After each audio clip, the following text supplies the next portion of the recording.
Olá, você sabe o que é afetividade? Pois então, esse é o tema do nosso TV Câmara Entrevista de hoje: relacionamento, seja ele entre pais e filhos, marido e mulher, com os amigos ou colegas de trabalho. E para esclarecer mais sobre esse assunto tão importante, a nossa convidada de hoje é a psicóloga Fabiana Lickemeier, que está aqui nos nossos estúdios. Obrigado pela presença. Eu que agradeço o convite, imagina. Legal. Queria começar a gente falando um pouquinho sobre a afetividade, né? Por que o ser humano tem tanta necessidade assim de se relacionar, de ser querido pelos outros também? O que você podia dizer um pouquinho do bicho homem, né? Na verdade, assim, o ser humano, até o mamífero, né? A gente pega os animais também, alguns deles, existe o instinto gregário, que é o instinto de viver em grupo. Como você falou, todos nós, impreterivelmente, por mais bicho do mato que seja o cidadão, ele tem uma necessidade de ser reconhecido, amado, de ser aceito em determinado grupo. Não precisa ser grupos grandes ou muita gente, não é quantidade, mas nós temos uma necessidade intrínseca, é instintiva, ela já vem de fábrica, essa necessidade. Tudo que eu falo que é instinto, né, instinto gregário, instinto de autoafirmação, a gente é porque vem de fábrica e não tem como negar. Por mais que você negue, a gente quer ser querido por alguém. Pode até ser por uma pessoa, sua esposa, sua namorada, pelos seus filhos, mas a gente é meio carente. Então, por isso que a gente busca os nossos pares. Certo. E por que algumas pessoas têm mais facilidade aí para fazer amigos, por exemplo, outras menos? Por que uma pessoa se exclui assim, de repente? E quais os impactos disso na vida dela? Tem inúmeros fatores, né? O aspecto genético, que é o temperamento. Às vezes você tem um temperamento mais fleumático, mais melancólico, gosta de ficar mais lendo seu livro, quietinho, gosta mais do silêncio. Aí, dependendo do temperamento, sanguíneo ou colérico, gosta mais de grupo, viver. E depende muito, além da parte genética, depende do que a gente aprende com os nossos pais. Se eu tenho um pai mais quietão, uma mãe mais quietona, ou uma mãe muito faladeira, mas claro, eu tenho às vezes uma mãe falante, mas eu sou mais introspectivo, eu vou aprender, mas vai predominar a minha tendência de temperamento, genética, que também vem de fábrica. Outros fatores que influenciam é o meio. Né? Dependendo do seu estímulo, uma babá, alguém que te cuidou, uma professora, ou que te estimulou a falar, a se expressar, a se comunicar. E tem inúmeros fatores que nos influenciam. Né? A profissão que a gente escolhe, o grupo que a gente convive, que a gente vai buscando, né? Ou os nossos opostos, ou os nossos pares. E tudo isso vai influenciando na forma como eu vou me relacionar. Autoestima e autoconfiança. Quando eu tenho uma autoestima, uma autoconfiança melhor, a minha tendência, eu quero me comunicar um pouquinho mais, tal, porque eu confio mais no meu taco. Mas isso não quer dizer que pessoas mais quietinhas não tenham uma autoestima boa, né? Existem outros fatores que predominam também. Legal. E a gente, pelo menos, subentende que o ser humano está em constante evolução, né? Uhum. Hoje está mais fácil de se relacionar ou mais difícil com tantas ferramentas, a evolução da nossa sociedade? O que você pensa disso? Será que está mais difícil ou mais fácil do que era há alguns anos atrás, de repente sem tanta tecnologia? O que você pensa disso? Eu acho que as duas coisas, né? Tá mais fácil porque eu tenho mais acesso às pessoas daqui do Japão, daqui eu consigo falar com quem eu quiser do mundo. Então, nesse sentido, tá mais fácil se comunicar. E os tímidos ou muito introspectivos, eles encontraram espaço para se comunicar, para se relacionar afetivamente. Então, nesse sentido, os tímidos e mais introspectivos, eles ganharam mais espaço. Quem já é mais extrovertido, comunicativo, ele só aperfeiçoa e talvez até exagera um pouco na dose. Porque daí você fica com a televisão ligada, com o computador, com as redes sociais no celular. Então, qual que é o exagero? Porque às vezes eu fico tanto me relacionando via computador ou celular que eu deixo de fazer uma visita para o meu amigo. É isso que os antigos, entre aspas, eu já estou antiga, né? A gente fala que, ó, vai e faz uma visita, liga no aniversário do seu amigo. Não só manda, oi, aí, carinho, parabéns pelas redes sociais. Então, nesse sentido, dificultou, porque a gente se acomoda. né? Um exemplo, esses dias o meu pai reclamou que, vocês não ligam. Eu falei, nossa, mas a gente se fala todo dia no WhatsApp. Então, você vê, supre uma necessidade, porém, quem está mais carente ou mais longe ou com menos atividade, espera uma atenção nossa física, sinestésica. Então, piorou numa parte e melhorou em outra, né? Mas o equilíbrio é sempre a solução melhor, né? Legal. E você tocou no assunto WhatsApp, por exemplo. Relacionamentos que não se ligam, que não se falam e falam mais assim, se veem às vezes. Dá para manter uma relação sadia, de afetividade apenas por esses meios, assim? Como que você vê isso? Apenas não. Acho que a palavra apenas, ela é complicada. Eu acho que pode, você consegue manter, principalmente se for à distância, né? Você fica um tempo sem sua namorada. Você aqui em Jacareí e ela lá em Paraty. É difícil você ficar apenas ou deixar de... É claro, a parte da sexualidade, namoro, o toque, né? A gente precisa do toque. Mas se for uma fase e combinada previamente, tudo depende, Davi, muito do combinado do casal. Eu vou ficar 3 meses longe. Você está lá nos Estados Unidos, em outro país. Faz parte, WhatsApp, manda foto, né, um áudio, ou fica pela webcam, mas é difícil ficar só nisso. É que depende também muito das necessidades, das carências afetivas de cada um. E eu ia perguntar isso, será que hoje nós somos mais carentes do que éramos há um tempo atrás, ou isso não tem nada a ver? Não, eu não acho, eu não tenho esse estudo, mas eu acredito que carência tem muito a ver não com os tempos modernos, tem a ver... Não, pode ser, agora pensando, desculpa, eu penso mais rápido e falo, pode ser que sim, mas não necessariamente. Carência vem muito dos nossos pais.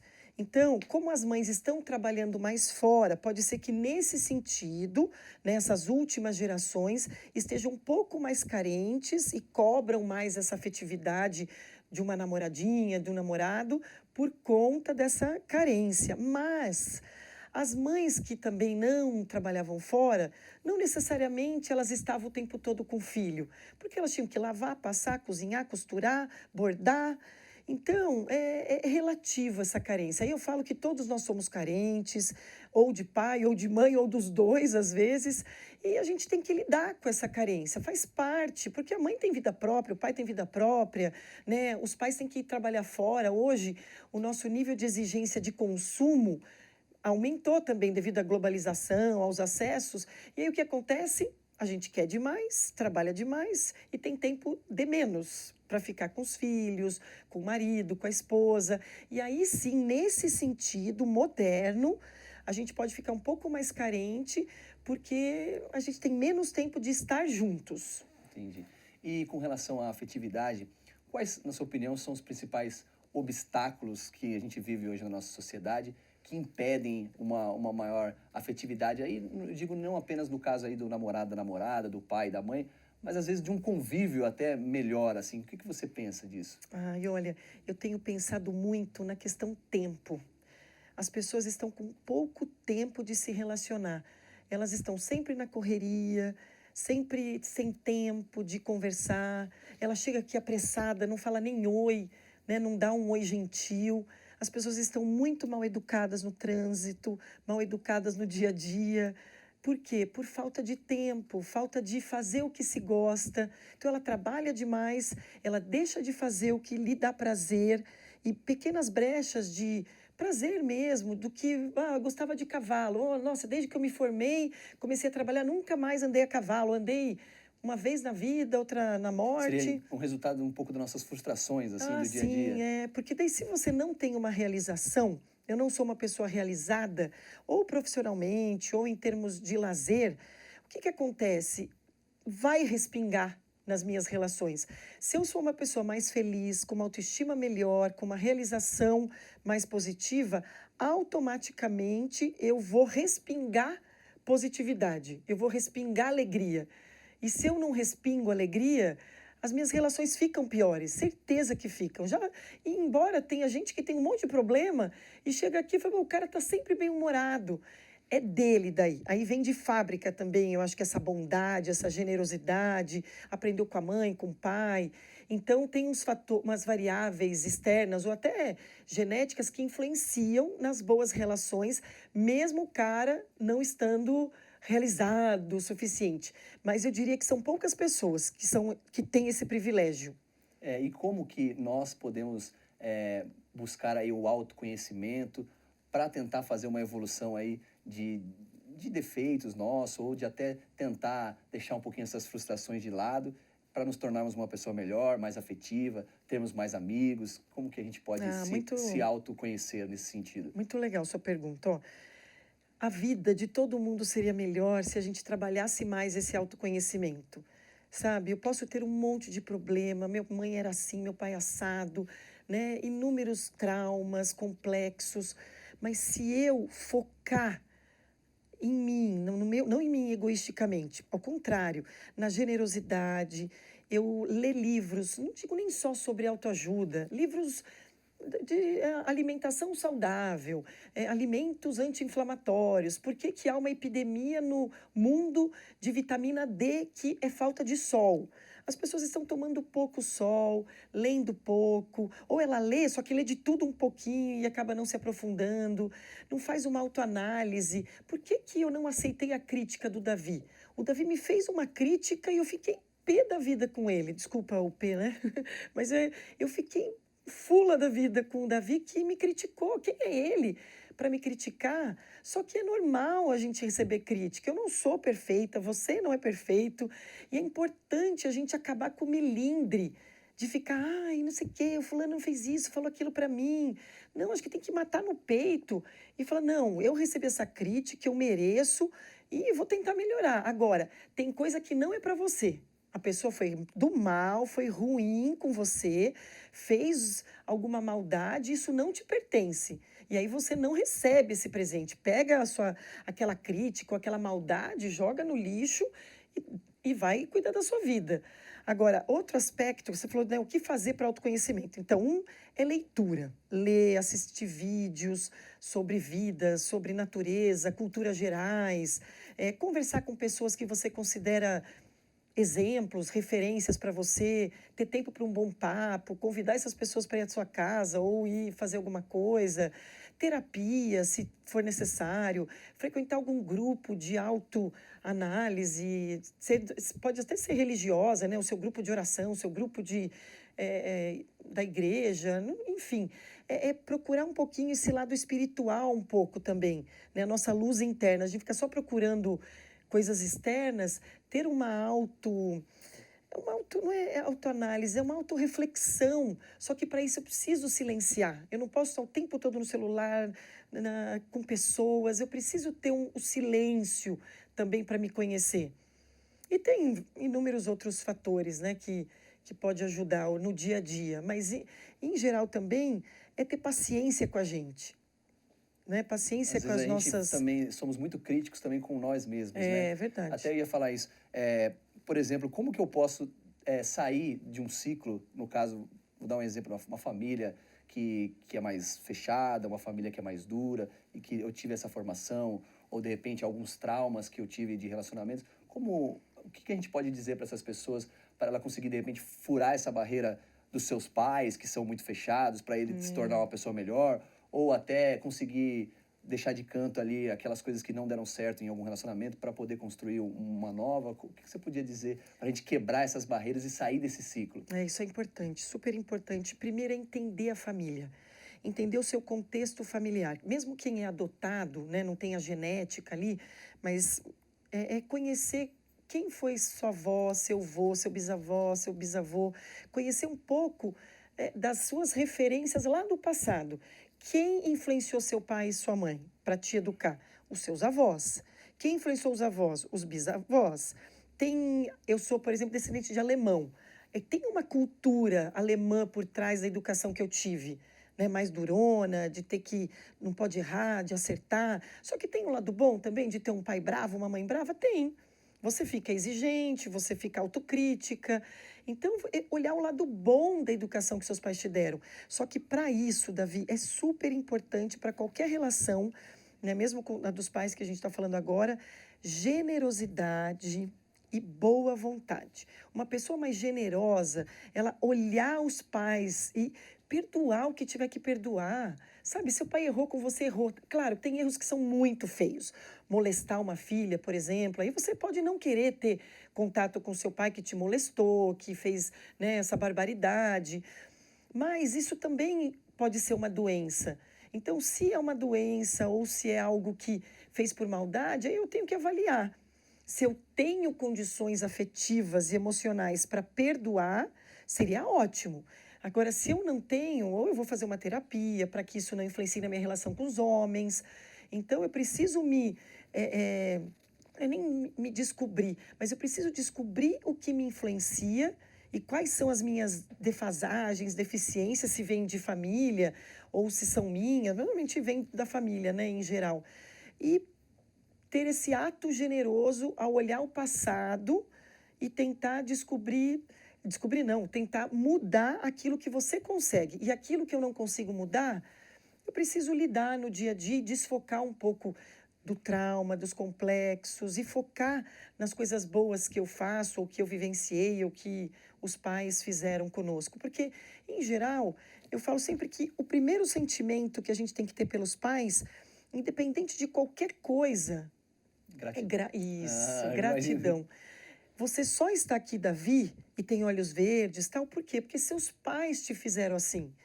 Você só está aqui tendo essa oportunidade de passar informação para as pessoas, de ser um comunicador legal, simpático, porque veio de pai e mãe.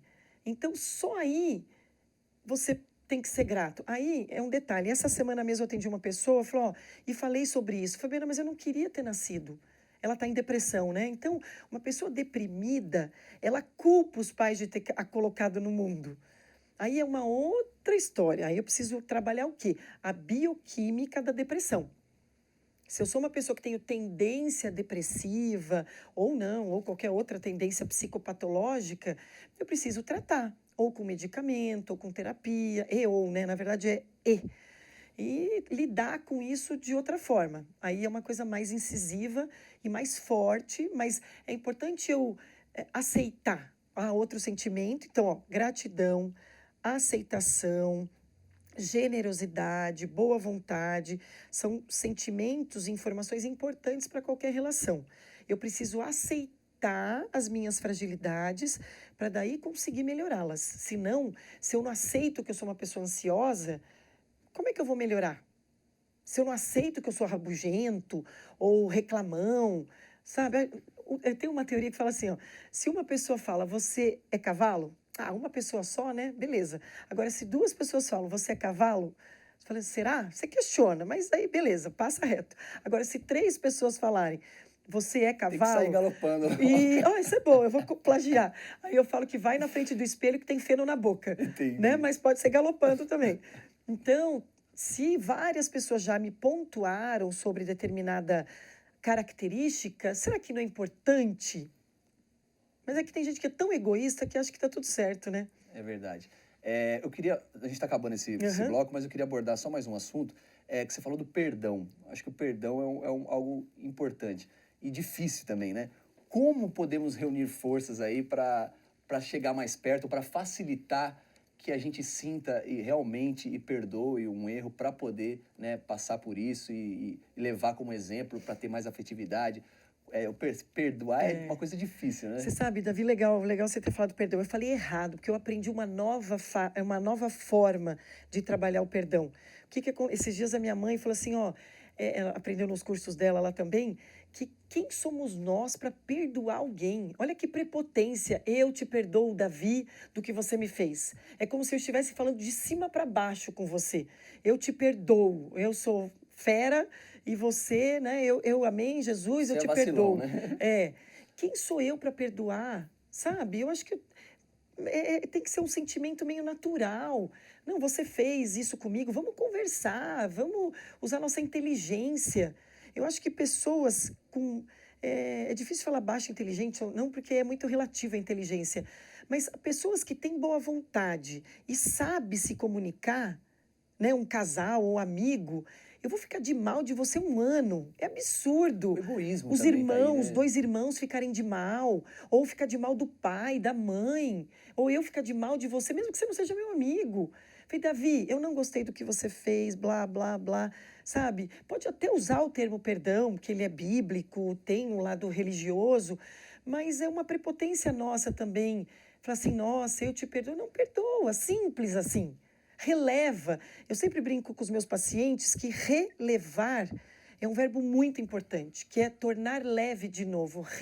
Releve. Torne sua vida leve novamente. Está pesada porque alguém fez alguma coisa ruim com você? Releva. É até um ato egoísta nosso. Eu tenho o poder de relevar super fácil. Mas por quê? Porque eu sou super linda, boazinha? Não.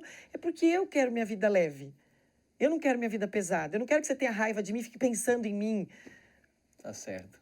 Vamos para um breve intervalo, o papo tá bom, vamos relevar. Também preciso relevar bastante coisa. Vamos para um breve intervalo, mas logo voltamos com mais descobertas aqui sobre a importância e a complexidade da afetividade em nossas vidas. Voltamos daqui a pouquinho.